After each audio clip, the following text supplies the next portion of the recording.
Esta es una historia real. En Italia, hace ya muchos años, un hombre compró un libro rarísimo, pero en verdad rarísimo. Al momento de abrirlo, porque lo compró en una tienda de estas de segunda mano, tipo mercado de pulgas, lo abre y se da cuenta de que el idioma en el que este está escrito es sumamente antiguo, pero además que tenía imágenes extrañas, parecían de otro mundo, plantas y estructuras botánicas que literalmente parecieran sacadas de otro universo, diagramas astrológicos y descripciones simplemente indescifrables. Una de las teorías que más se ha consolidado al paso del tiempo es que se trata del diario auténtico de un viajero en el tiempo, así siendo el primer objeto extraviado por un humano del futuro que volvió al pasado. Pero, ¿qué dice la ciencia respecto a esto? Esta noche vamos a hablar sobre el misterioso caso del manuscrito Voynich, uno de los más misteriosos y fascinantes casos que han intrigado y sorprendido a científicos de todo el mundo. Apaguen las luces y pónganse cómodos, y yo quiero recordarles que si quieren ver la versión extendida de este y otros episodios lo pueden hacer adquiriendo su membresía dándole clic en el botón que dice unirme que aparece debajo de nosotros. Asimismo tendrán acceso a más de 20 contenidos exclusivos solo para miembros misteriosos. Yo soy Sergio Bocanegra. Y yo soy el Dr. Miguel Padilla y abrimos así este espacio lleno de ciencia, libros, magia e historias de terror. Esto es el Antipodcast. Pues este tema, como les digo, es interesantísimo, pero para narrarles los hechos tengo que presentarles a un personaje con un bagaje bastante particular, pero que para fines de esta historia no nos importa tanto. Este hombre se llama Wilfrid Voynich. Ustedes dirán, Voynich, manuscrito Voynich. Seguramente lo escribió y se acabó el misterio. Pero no vayan tan rápido, porque resulta que Wilfrid Voynich era un historiador polaco. Era un hombre bastante inteligente. Este historiador polaco en 1912 entró a una tienda de libros de segunda mano. Y es cuando se da cuenta que ve este manuscrito que pareciera bastante antiguo. En efecto, lo revisa, lo ojea un poco y nota que el idioma en el que este está escrito no lo conoce. Es una lengua que le es totalmente ajena. Además, estos diagramas tan extraños. Pero decide llevárselo, comprarlo, y dice, ¿sabes qué? Voy a estudiarlo en casa con mayor detenimiento, a ver si puedo descifrar un poquito de lo que está diciendo, porque parece algo demasiado raro. Al menos como una pieza decorativa a su colección de libros vendría bastante bien. Quiero mostrarles en imágenes en pantalla fragmentos reales, originales del manuscrito, para que se den una idea de qué es de lo que estoy hablando.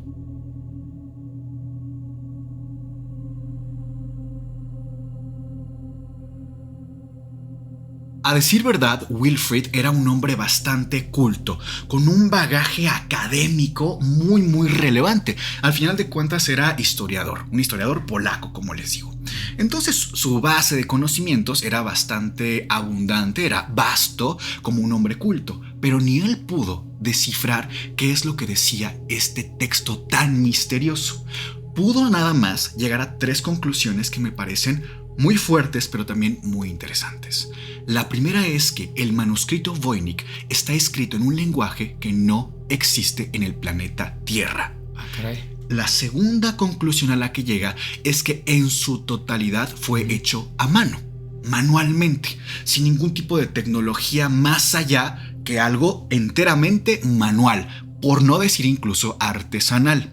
Y número 3, tuvo por lo menos 2 dueños anteriores a que llegara a sus manos. Esto en realidad es bastante intuitivo si te pones a pensar, en el sentido de que lo encontró en una tienda en donde fue vendido a este vendedor de libros de segunda mano. Entonces no era tan difícil llegar a esa conclusión, la verdad, pero al menos las primeras 2 me parecen mucho más relevantes para fines de esta investigación. Al paso de los años, estas 3 conclusiones a las cuales llegó Wilfrid Voynich fueron corroboradas, confirmadas por diferentes investigadores y científicos en universidades de todo el mundo. Y una de las teorías que empezó a salir cuando el caso se hizo muchísimo más público, que ya todo mundo se enteró, que sonaba en diferentes medios el manuscrito Voynich o el caso del manuscrito Voynich, fue justamente el tema de que tal vez era un objeto de un viajero en el tiempo.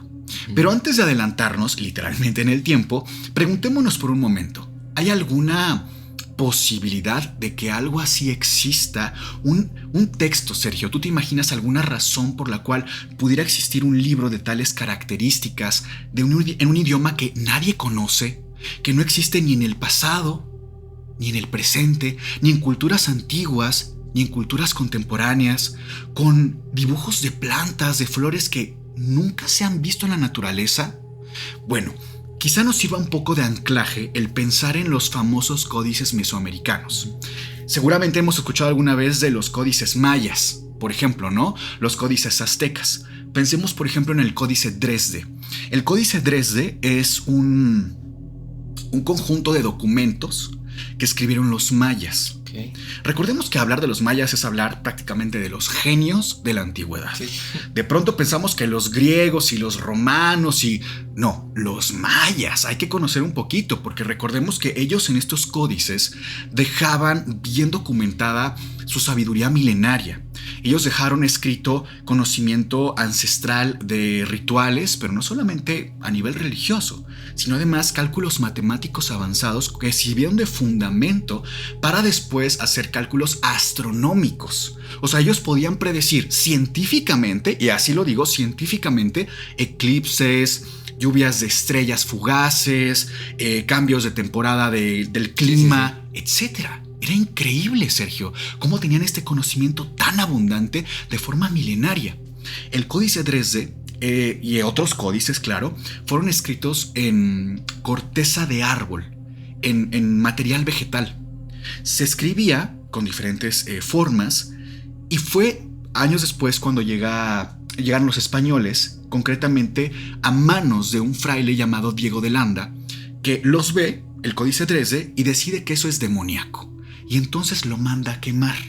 Imagínense nada más el grandísimo pecado a la humanidad, que fue tal cosa. Por pensar que era del diablo, vamos a quemar conocimiento milenario, claro, ancestral. Tenemos otros códices como el códice de Quetzalcóatl. Este códice, como su nombre nos lo viene a decir bastante literal, es un códice que se relaciona con el dios Quetzalcóatl. No olvidemos que este dios, quizá ustedes no lo recuerden o lo tengan muy presente, porque ya obviamente tiene muchísimo tiempo de esto, pero el dios Quetzalcóatl es quizá el dios, la deidad más importante, no solo de México, de Mesoamérica.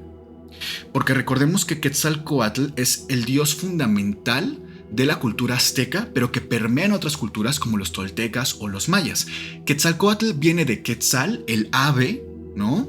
Y Coatl, la serpiente. Entonces tienes este dios dual, este dios bilateral, el dios que se desplaza por los aires como un ave dominando las nubes y las alturas, y el dios que se desplaza por la tierra, el dios de las cavernas, el dios de la profundidad. Tienes esta dualidad, el dios de la creación y de la sabiduría, el dios del ir y del venir. Y tenía su propio códice. No es de extrañarse teniendo la importancia que tenía. Estamos hablando de prácticamente un equivalente, permítanme el término, a Zeus, ¿no? O sea, realmente estamos hablando de palabras mayores. Sí, claro. Tiene su propio códice también. Este es más de tipo ritualístico. ¿Por qué les menciono esto? Porque es nuestro antecedente, digamos, inmediato, este tipo de códices. Pero ¿qué pasa? Que los códices que se han rescatado en Mesoamérica, insisto, que se han rescatado, porque recordemos que el Dresde, por ejemplo, tiene fragmentos. Lo demás está quemado, ¿sí? Entonces, de lo que se tiene, se ha podido interpretar de un 60 a un 80%, lo cual es bastante, ¿sí? 60 a 80% aproximadamente. Pero del códice Voynich, tema de este capítulo, no se ha interpretado ni el 0.00001%. Wow. O sea, no tenemos idea de qué es lo que dice. Lo más extraño de todo esto es que ha sido, como les digo y les reitero, ampliamente investigado por universidades de calibre de primer mundo, ¿sí? Eso es importante tenerlo en cuenta. ¿Qué está pasando entonces? A nivel académico, Sergio, tenemos y con cierto rigor científico tenemos 5 teorías que vamos a ir explicando a lo largo de esto. ¿Realmente se trata de el diario perdido de un viajero en el tiempo? Analicemos por qué esto sería viable y por qué no. La primera teoría que podemos aquí entablar es que el Códice Voynich es una farsa. Esa es la primera. La segunda teoría, que es la que yo defiendo personalmente, es que es un grimorio, un libro de magia medieval. Número 3 es una codificación. Nadie sabe de qué, pero es una codificación. Número 4 es un texto de inteligencia no humana. Eso es lo que apunto yo. Ajá. Y número 5 es una pieza de creatividad psicótica. Yo sé, cada una suena. Sí. Podemos aquí explayarnos bastante con cada una. Curiosamente, con la que menos podemos explayarnos es con la primera, que es una farsa. Porque a pesar de que es la más aburrida, y terminaríamos el capítulo muy rápido, lo cierto es que es la más fácil de desmontar.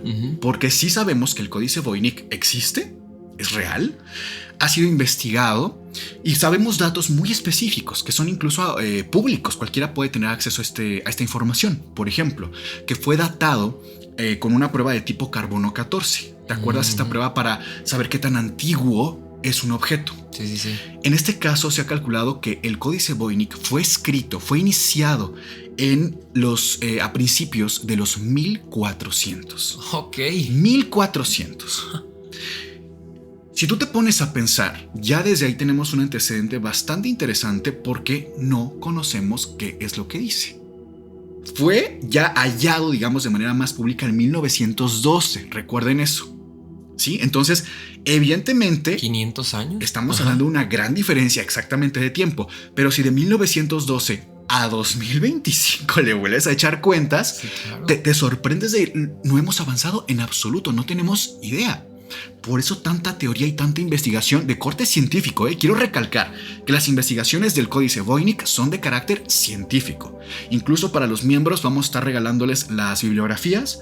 Para todos los que quieran nos la pueden... se las vamos a poner debajo del episodio para miembros. Si quieren leer ustedes mismos las investigaciones científicas del Códice Voynich, se las vamos a facilitar. Otro punto importantísimo es decir que todo el texto incluido en el Códice Voynich tiene y guarda coherencia, congruencia. ¿Por qué es importante decir esto? Porque uno podría decir, fueron símbolos al azar. Aleatoriamente ahí alguien se puso, un loquito del centro como Sergio, como Miguel, a escribir, a ver cualquier cosa que le saliera. No, guarda coherencia. Es decir, quiero dejarlo bien en claro, hay un tipo de inteligencia superior detrás de quien elaboró el Códice Voynich. Muy superior. Muy superior. Es importantísimo que esto casi, si lo analizamos fríamente, esto lo tuvo que haber hecho por lo menos un genio. Por lo menos. Estoy hablando de esa talla mental que hay que tener. ¿Sí me explico? Sí. Hablemos un poquito más de la segunda teoría. Así cerramos la primera, que es que eso es una farsa, porque evidentemente pues no es una farsa.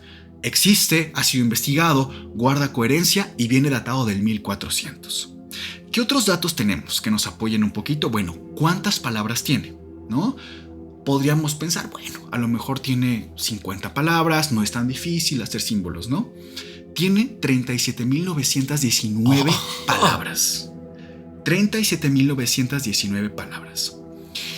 Estamos hablando de casi 40.000 palabras. O sea, es literalmente un libro. Sí. De estas entonces casi 40.000 palabras, aclaro, ninguna pertenece a ningún idioma ni del mundo antiguo ni actual. Hasta este punto, Sergio, es de lo que más se ha utilizado como base, como fundamento para decir que el Códice Voynich es el diario perdido de un viajero en el tiempo. ¿Por qué? Porque si el texto es de una persona altamente inteligente, viene datado del 1400. Esto ya son datos confirmados. Tiene 40.000 palabras. Por cierto, son entre 23 a 40 caracteres distintos. Con carácter me refiero, por ejemplo, a la letra A, a números, el 2, el 4, el 5, punto, coma, guión, paréntesis. Esos son caracteres. ¿Sí? Tiene entre 23 a 40. O sea, tiene todo un sistema. ¿Sí? Pero además, si no existe ni en el pasado ni en el presente, la teoría es que este idioma existirá en el futuro. Y cuando ya existan los viajes en el tiempo, alguien regresó a los 1400, elaboró el códice Voynich y lo perdió, lo olvidó o lo dejó como una pieza de descuido, por así decirlo, ¿no? O como un mensaje oculto también. Es una posible teoría, claro, sí, porque al final de cuentas las teorías que hasta aquí tenemos pueden coexistir, claro. ¿No? No todas son en oposición, no es una o la otra, no son excluyentes. Pueden ir en convivencia, por así decirlo. Ahora, la segunda teoría, que es la que yo defiendo un poquito más, que es la de que se trata de un grimorio o un libro de magia medieval, es por un par de razones. La primera es porque encontré un códice que tiene más o menos 200 años de diferencia con el códice Voynich. Y les voy a mostrar imágenes para que los vean ustedes en pantalla. ¿200 antes o después? 200 después. Okay, es 200 años más nuevo, ¿sí?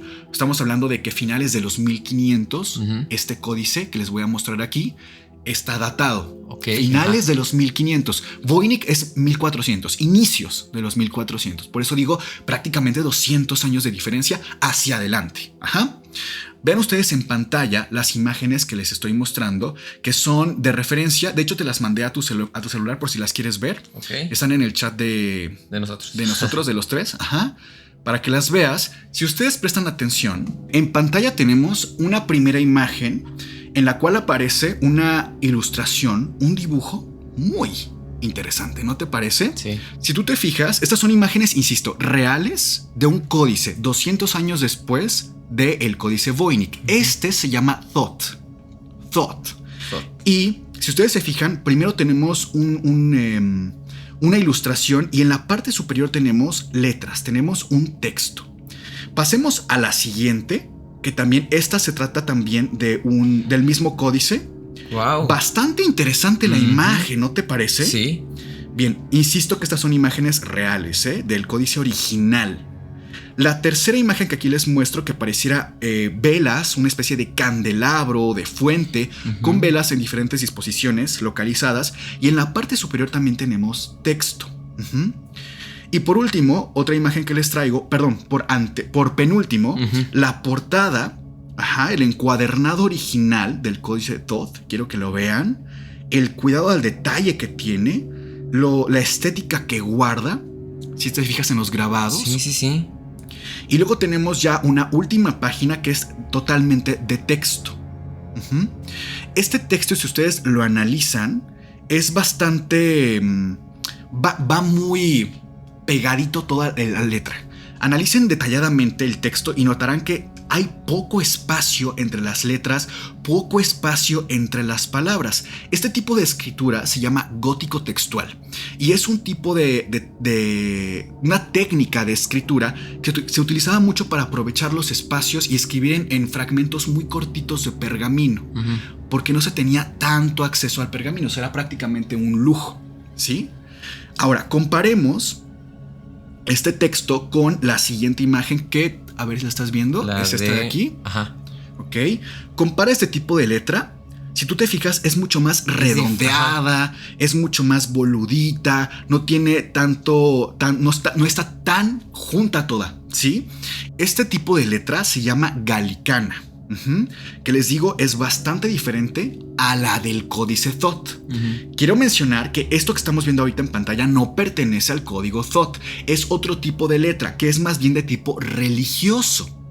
La galánica la utilizaban mucho los monjes, los frailes, para ir copiando un texto y que tuviera prácticamente como un estándar. Quiero decir, este tipo de letra era algo así como el Arial 12 del medievo. Ok. Sí, era como el estándar, lo que se utilizaba para que fuera mucho más legible y que todo mundo lo pudiera copiar y leer. Con todo mundo me refiero a los que tuvieran acceso, obviamente, a los textos. ¿Sí?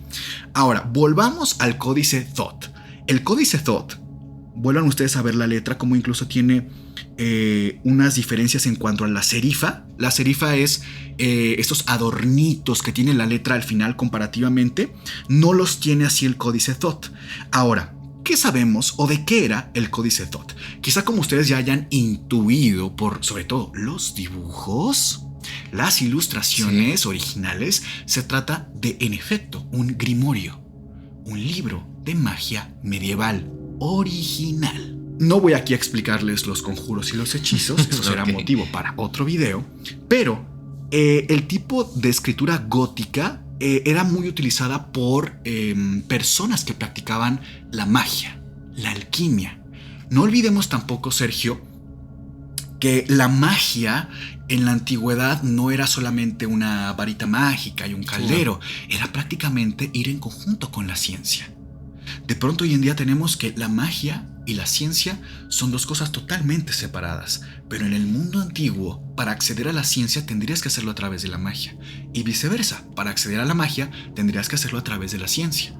De hecho, el conocimiento de los monjes venía en gran medida, como lo sabemos, de los grimorios que robaban a las brujas, a los alquimistas, a los magos, a los hechiceros, conocimiento en botánica, en medicina, en física.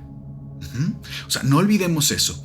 ¿Por qué esta para mí es una teoría plausible? Es porque el Códice Voynich, aunque es 200 años más viejo que el Códice Thoth, encuentro cierta similitud, ¿sí? Ahora, no quiero decir que está en contra lo que voy a decir ahora, pero me parece también oportuno decirlo. Venimos aquí a mostrar las pruebas, ¿no? Sí, lo que encontremos, a ver ustedes qué opinan. Resulta, Sergio, que en Olomouc, en República Checa, en la Universidad de Olomouc, para ser más específicos, en el Departamento de Lingüística, se hizo una investigación del Códice Voynich. Se lo llevan y lo analizan detalladamente. Y uno de los resultados más interesantes que tienen de este es que ellos hicieron una tabla que les quiero poner en pantalla, que es una tabla en la cual se muestra qué tan diferente es un idioma del otro. Si tú te fijas, tenemos idiomas como el español, el francés, bastante juntos. Mientras más cerca esté un punto del otro, es porque más se parece el idioma. ¿Sí? Repito, mientras más cerca esté un punto del otro, es porque se parecen más los idiomas. Hasta la parte de abajo ustedes notarán que está el idioma en el cual está escrito el Códice Voynich, con cierto paralelismo con otros idiomas, pero en realidad dista muchísimo de lo que conocemos. El segundo punto del cual yo quisiera anclar el por qué pienso que este es un grimorio es por una prueba prácticamente invencible. Resulta que dentro del libro, entre sus páginas, había una hoja doblada. Cuando abrieron la hoja, se dieron cuenta de que era una carta escrita por un hombre llamado Rodolfo II. ¿A alguien le suena este nombre? Resulta que Rodolfo II era un emperador germánico, pero no cualquier emperador germánico, sino un emperador germánico alquimista. Un emperador germánico alquimista que además era mecenas de una mesa redonda de magos y hechiceros. Esto es real. Quiero decir que Rodolfo II era un emperador que patrocinaba, pagaba y utilizaba como consejeros reales, consejeros de la corte real, a diferentes alquimistas, incluido uno de ellos llamado John Dee. John Dee, uno de los alquimistas más famosos de todos los tiempos, quien además era un científico de su época, era un gran matemático, un gran físico y además hizo planes que cimentaron mucho de lo que se utiliza años después para planes de navegación. Es decir, John Dee, miembro de la corte mágica de Rodolfo II, era capaz no solamente de diseñar naves para el mar, barcos, sino que además diseñaba a través de planes matemáticos esquemas de navegación. O sea, es como les digo, la magia y la ciencia en esta época iban prácticamente fundida una con la otra. ¿Sí? Por eso les digo la importancia de tener esto en cuenta. Sí. Incluso me atrevo a decir que sin las investigaciones, cuando menos anecdóticas y empíricas, de brujas, alquimistas y hechiceros, la magia, la medicina habría tardado algo diferente a cómo la entablamos hoy en día. O sea, imagínense nada más qué fuerte lo que estoy diciendo, pero esto es real, ¿sí? Y uno de los elementos que más nos sirven para hacer tal afirmación son los grimorios, los libros de magia medieval. Vamos con la tercera teoría, que esto se trata de un código. Y la verdad, como les digo, incluso puede coexistir con la segunda teoría. Resulta que en 2022 se hizo una investigación también de corte científico y académico del Códice Voynich, en la cual se entabla una alta probabilidad de que del 30 al 50% de los caracteres encontrados en el códice sean, lo llamaron caracteres X, me parece, que es, por ejemplo, les voy a poner un ejemplo en pantalla. Si yo escribo esto en la pantalla, que se los voy a poner ahora, ustedes dirán, bueno, ¿esto qué significa? ¿Qué? Bueno, si le quitamos todo aquello que no sea una letra, vamos a encontrarnos con que aquí simplemente dice, me llamo Miguel. Les voy a mostrar el código en pantalla para que ustedes noten. Quiero decir, a ver, lo voy a plantear otra vez. En esta investigación se dice que prácticamente la mitad de los caracteres, recuerden ustedes, de 23 a 40 caracteres que dijimos de las 40,000 palabras en el códice, pueden ser caracteres que no tienen un valor, que son para despistar, podría ser eso. Ajá. Es decir, quiere decir que vamos a quitar prácticamente la mitad de los caracteres y el mensaje sería muchísimo más reducido. Pero eso nos llevaría a una traducción mucho más cercana a algo que podamos entender. Como el ejemplo que les puse. Sí. De toda esta línea de códigos, esta línea de caracteres, si quitamos todo aquello que no es una letra, nos quedaría algo que sí podamos entender. El asunto aquí, querido Sergio, es que también esto nos llevaría a que de los 23 caracteres nos quedarían prácticamente 10. Muy similar a cómo funciona el código numérico. Sí, sí. Es decir, se piensa que todo el texto del Códice Voynich es un código numérico. Y ustedes se preguntarán, ¿para qué?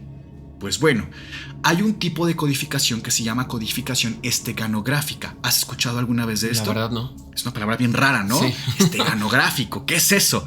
Bueno, la codificación esteganográfico es ocultar un mensaje en una imagen, en un número, en un texto o en cualquier área que no parezca evidente. Esto en realidad es antiquísimo, lo utilizaban los esclavos y lo describe Heródoto, un viajero, un escritor, un geógrafo, un filósofo incluso, de la antigüedad. Estoy hablando de la época de la Grecia antigua, sí. Que se dio cuenta que los esclavos en el cabello se hacían unas formas específicas con tintas o incluso con heridas, con cicatrices, y se dejaban crecer el cabello para que quedara oculto. Este es el primer registro del tipo de codificación esteganográfica, porque se da un mensaje, pero que está oculto, solamente visible. Es decir, entre las personas que tenían un corte de cabello similar, sabían que había un mensaje oculto en su cabello y sabían cómo leerlo.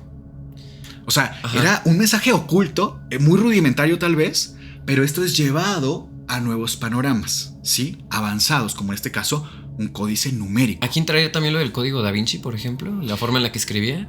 Uy. No, eso se llama escritura especular. Ok. La escritura especular es prácticamente que la persona, en este caso Da Vinci, escribía en un espejo para que estuviera al revés. También esto lo vimos en el episodio de las monjas de Loudun, en Francia, en donde encontramos ¿cómo se dice cuando haces? El pacto con el demonio original. En el texto, ¿te acuerdas? Sí. Que cuando lo pones en un espejo o lo inviertes, ¿lo puedes leer? Se puede leer. Eso es para mantener el secreto, digamos, pero es un tipo, podríamos decir que es un tipo de codificación esteganográfica, pero en realidad se llama escritura especular. Como una extensión. Como una extensión, podríamos decir. Me parece justo. Ok. Pensé, ¿sabes a qué te referías? ¿A qué? A los mensajes ocultos de Da Vinci. Ah, también. Que, oigan, ¿no les interesaría un episodio de eso? Está espectacular. Sí. Ayer hablé con una amiga que es guía turística del Museo de París y me mandó sus evidencias de los códigos secretos en pinturas de Da Vinci. De verdad es impresionante. Sí, son un montón. Habla de inteligencia extraterrestre, habla sobre signos zodiacales, habla sobre un mensaje oculto que tiene que ver con el demonio y San Juan Bautista. O sea, de verdad, te quedas impresionado con la evidencia que él tenía ahí. De verdad es increíble. Les podemos hacer un episodio de eso. No sería tan largo, la verdad, pero muy interesante. Sí, muy interesante sí sería. Hablemos entonces de la cuarta teoría, que dice que este códice fue escrito, fue realizado por una inteligencia no humana, es decir, extraterrestre. Tú decías que es la que más te suena lógica, sí, ¿no? Sí, con la que más relaciono. ¿Cuáles dirías, Sergio, que son los puntos más fuertes, más de anclaje para esta teoría que dentro de lo que te he contado te suenan? Que dices, mira, por esto yo podría pensar que se trata de algo extraterrestre. Ay, mira, principalmente son dos. Ok. Número uno, el que ya han pasado más de 500 años y todavía no se logra descifrar. Es un idioma o un lenguaje o una lengua que ni siquiera pues, se ha descubierto, ¿no? Pese a que ha sido, ¿no? Pese a que lo han estado investigando. Y número dos, quiero quizá adelantarme un poquito con una teoría por aquí en esto. Sí. A ver. Porque no se me haría raro de que, como bien dices, fuera un viajero en el tiempo. Pero como por qué pintarlo desde que quizá fue del futuro hacia el pasado, ¿sabes? Posiblemente y alguien o algo que estuvo en el pasado viajó, quizá hasta un futuro, una realidad que todavía no vivimos, trajo ciertos elementos, por así decirlo, los caracteres que mencionas, cierto idioma, cierto lenguaje, y en algún momento en ese transcurso como del viaje del tiempo se le olvidó, se le cayó, lo perdió. Pero a su vez dejando como de cierta forma inconsciente un mensaje como para el mundo, como no sé, quizá un prevénganse, cuídense por tal o tal cosa. Este libro les está advirtiendo algo, una realidad en un futuro que va a existir y que si no lo descifran pues ya no es mi problema, pero... Oye, a ver, me gusta esa teoría, está buena, pero yo te pregunto. ¿Te sonaría razonable el que si hoy en día tenemos tanta evidencia, tantos videos, la NASA hablando de esto, los gobiernos mundiales hablando de esto, aceptando la inteligencia no humana como parte ya prácticamente de nuestras vidas, ¿tú crees posible que quizá inteligencia no humana estuviera presente en la época medieval y pudiera tal vez a través de ellos hacer este viaje en el tiempo? Sí, totalmente. Pues lo hemos visto incluso con las figuras egipcias, ¿no? Con las pirámides en Egipto, que también hay ciertas teorías con respecto a cómo fueron creadas, con material que quizá ni siquiera existe. Que no sé si iremos a mencionar en algún momento como de este episodio parte de ello, pero no sé si has escuchado de la pirámide de Benebet. Sí, Ben, claro. Ajá. Sí, es Benbet. Es Benebet, pero su diminutivo es Ben. Ok, bueno, esta pirámide ha sido también analizada, estudiada, el material con el que fue hecho y prácticamente lo mismo que con este libro. Es algo que no existe. Es algo que no es capaz, digamos, el ser humano ahorita de poder recrear. Y para quien no sepa cómo, para qué usaban esta pirámide ahí en Egipto, pues prácticamente era como un arma, ¿no? Porque era hiperreflejante. O sea, digamos que la luz llegaba a esta pirámide lo reflejaba hacia lo que fuese que llegara quizá a atacar o algo a esta pirámide. Y digamos que funcionaba como una especie de láser. Es como cuando pones una lupa con el sol y te genera como un calorcito ahí, ¿sabes? Entonces... Pues ni tan calorcito, porque fundía metal, ¿eh? Bueno, pero... ¡Calorcito! Pero lo que voy es que no se me haría muy alocado que en esa época también existiera inteligencia no humana o que sobrepasa a los humanos como tal. Mira, yo la verdad con respecto a las pirámides no creo que haya existido intervención extraterrestre, honestamente. Y con específicamente lo que comentas de la pirámide de Benebet, también difiere un poco de las teorías paranormales como tal. Considero que esto tiene más bien una explicación, una función mitológica, porque de ahí era como el origen del dios, ¿no? Era un motivo de deidad, más bien de culto incluso. Pero algo que sí me parecería un punto de anclaje más sólido, digamos, para tu teoría, serían las pinturas medievales en las cuales pareciera haber inteligencia extraterrestre. Por ejemplo, aquí tengo algunas que les quisiera mostrar. Déjame, incluso en el celular siempre tengo este tipo de cosas por si surge la conversación, ¿verdad? Tengo el bautismo de Cristo. Aquí está en pantalla. Ahí ya te la mandé. Ok, ya me llegó. ¿Ya te llegó? ¿Es esta? ¿La tienes? Sí. Va. Esta, si ustedes recuerdan, es del 1450. Y esta pintura, para quienes no nos estén viendo y solamente nos estén escuchando, pues tenemos a San Juan Bautista bautizando a Cristo, pero algo en la parte superior es inquietante. Ok, sí, ya vi. ¿Es una nube o es una nave? Y es que yo entiendo que hablar de esto hace unos 15, 20 años hubiera sido bastante paranoico de mi parte. Pero hoy en día, ya los gobiernos aceptan que esto existe, pero no sabemos desde cuándo. Entonces, probablemente el pintor tenía la misma duda, ¿no? Sí. Probablemente. Otra pintura de mis favoritas, de las cuales refleja algún tipo de inteligencia no humana, es la Anunciación de Crivelli. Esta pintura es de 1486 y vemos cómo está María recibiendo un rayo. ¿Lo notas? Sí. Pero vean ustedes desde dónde viene el rayo. ¿No es el sol? No, esto claramente no es el sol.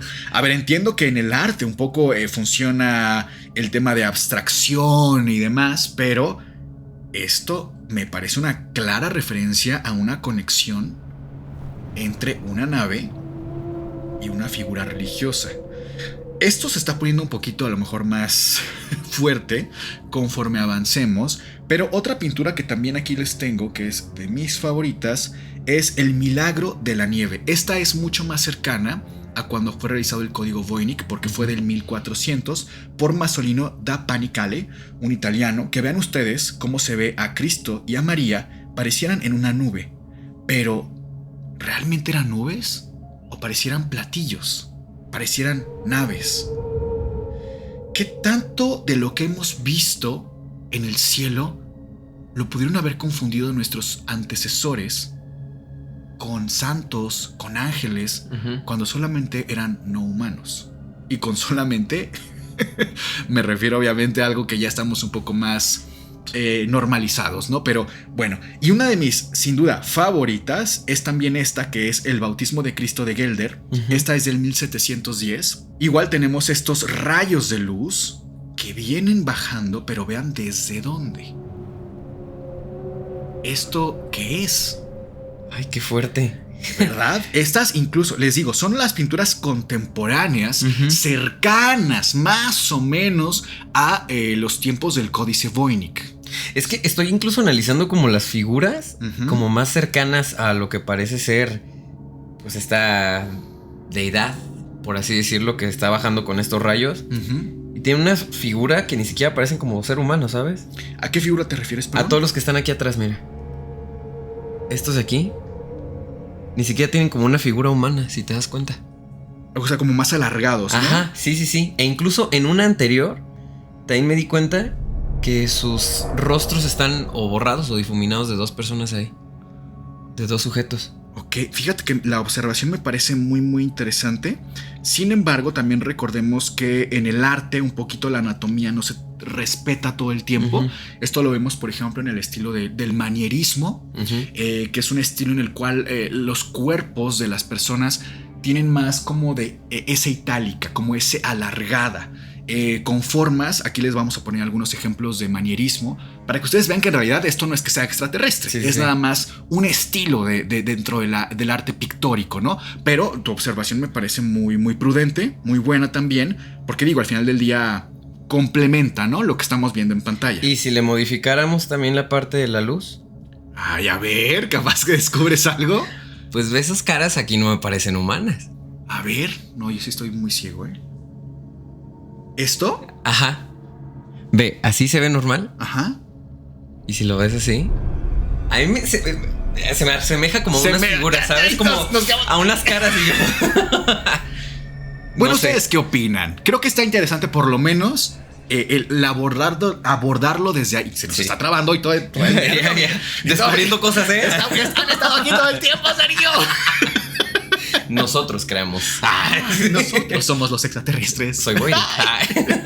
Bueno, pero esta teoría me parece que puede fusionarse también con las que hemos trabajado, ¿no?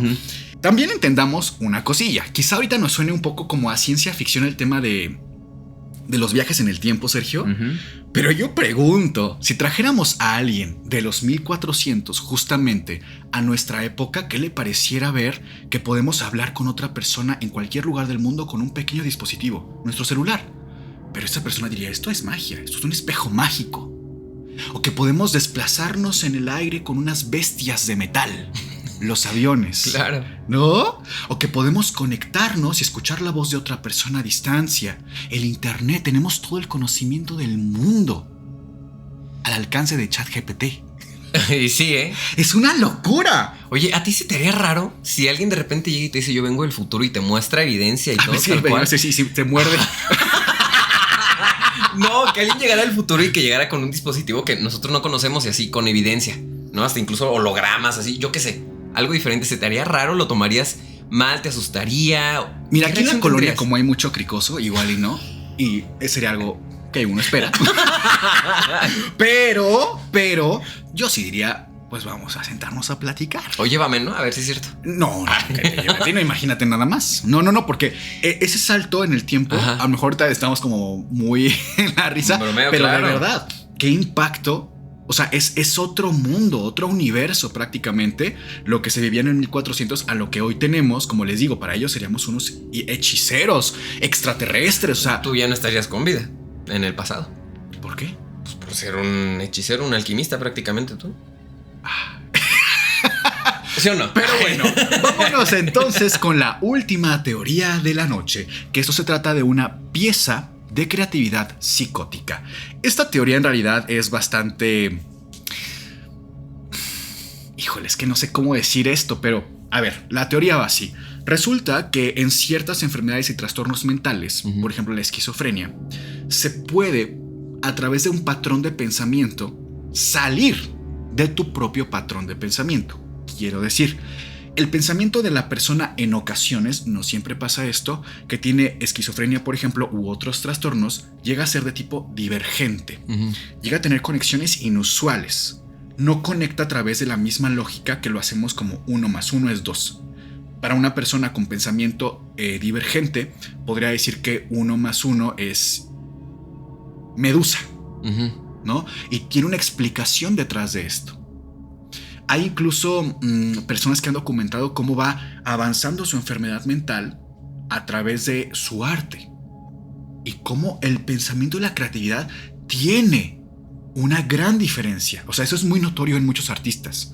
No estoy diciendo que hay que romantizar la enfermedad mental, ni mucho menos, o que porque tienes una enfermedad mental eres más creativo. Lo que estoy diciendo es que en algunos casos, ¿sí?, la enfermedad mental puede llevar al tipo de pensamiento divergente. Claro. Y la conexión inusual, creando piezas, pues sí, de lo que se llama creatividad psicótica. Llega a ser hasta muy interesante, ¿no?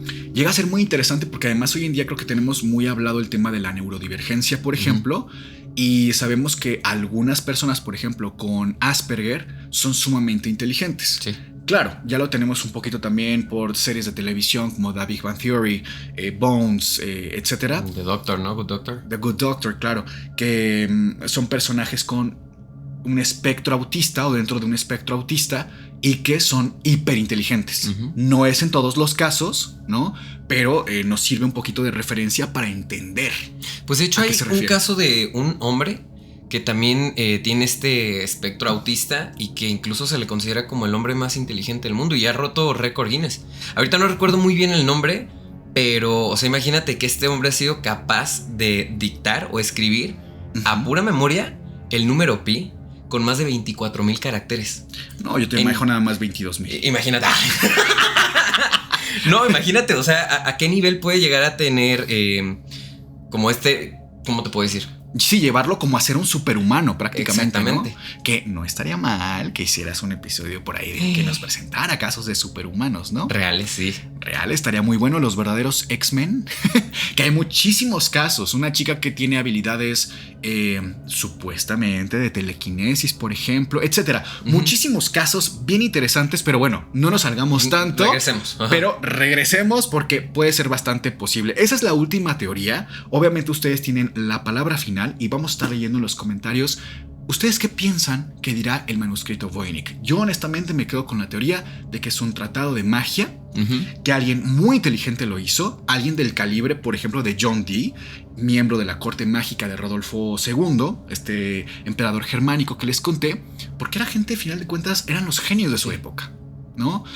Hablamos, por ejemplo, del nivel de genialidad que tiene Da Vinci, ¿no? Que ya él, claro, era parte del Renacimiento, pero quizás si hubiera estado mucho antes, hubiera sido un alquimista también, porque era un hombre con una... Lo que definía a Da Vinci, Sergio, era la sed sobrehumana de curiosidad. Era insaciable Da Vinci en cuanto a su curiosidad. Era su genialidad parte de ahí, ¿sí? Entonces quizá en otra época hubiera sido un alquimista, un Merlín, por decirte algo. Y sí. Pero bueno, como les digo, vamos a estar leyendo sus teorías, sus comentarios. Y antes de despedirnos, pasamos a los... ¿cómo los llamamos? Antisaludos, invocaciones. Invocaciones, saludos. Nómbrelo usted. Agradecimientos y más. Ok, mira, yo quiero comenzar de este lado con Gatitz Safdi 7650, quien es miembro Calabaza.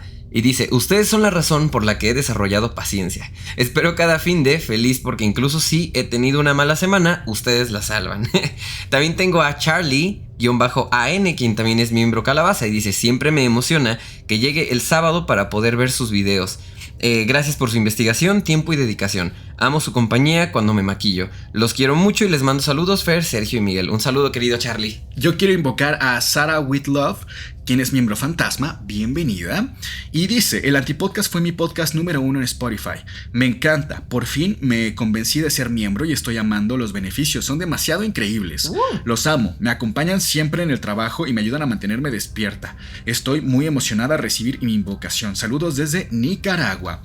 También invoco a Nay Martínez N, quien es miembro Caldero Mágico y dice, mi cultura general se basa en el Antipodcast. Amo con el alma si es que tengo este contenido. Postdata, soy la única enamorada de Fer. También invoco a Anap. También invoco a Anap 9064.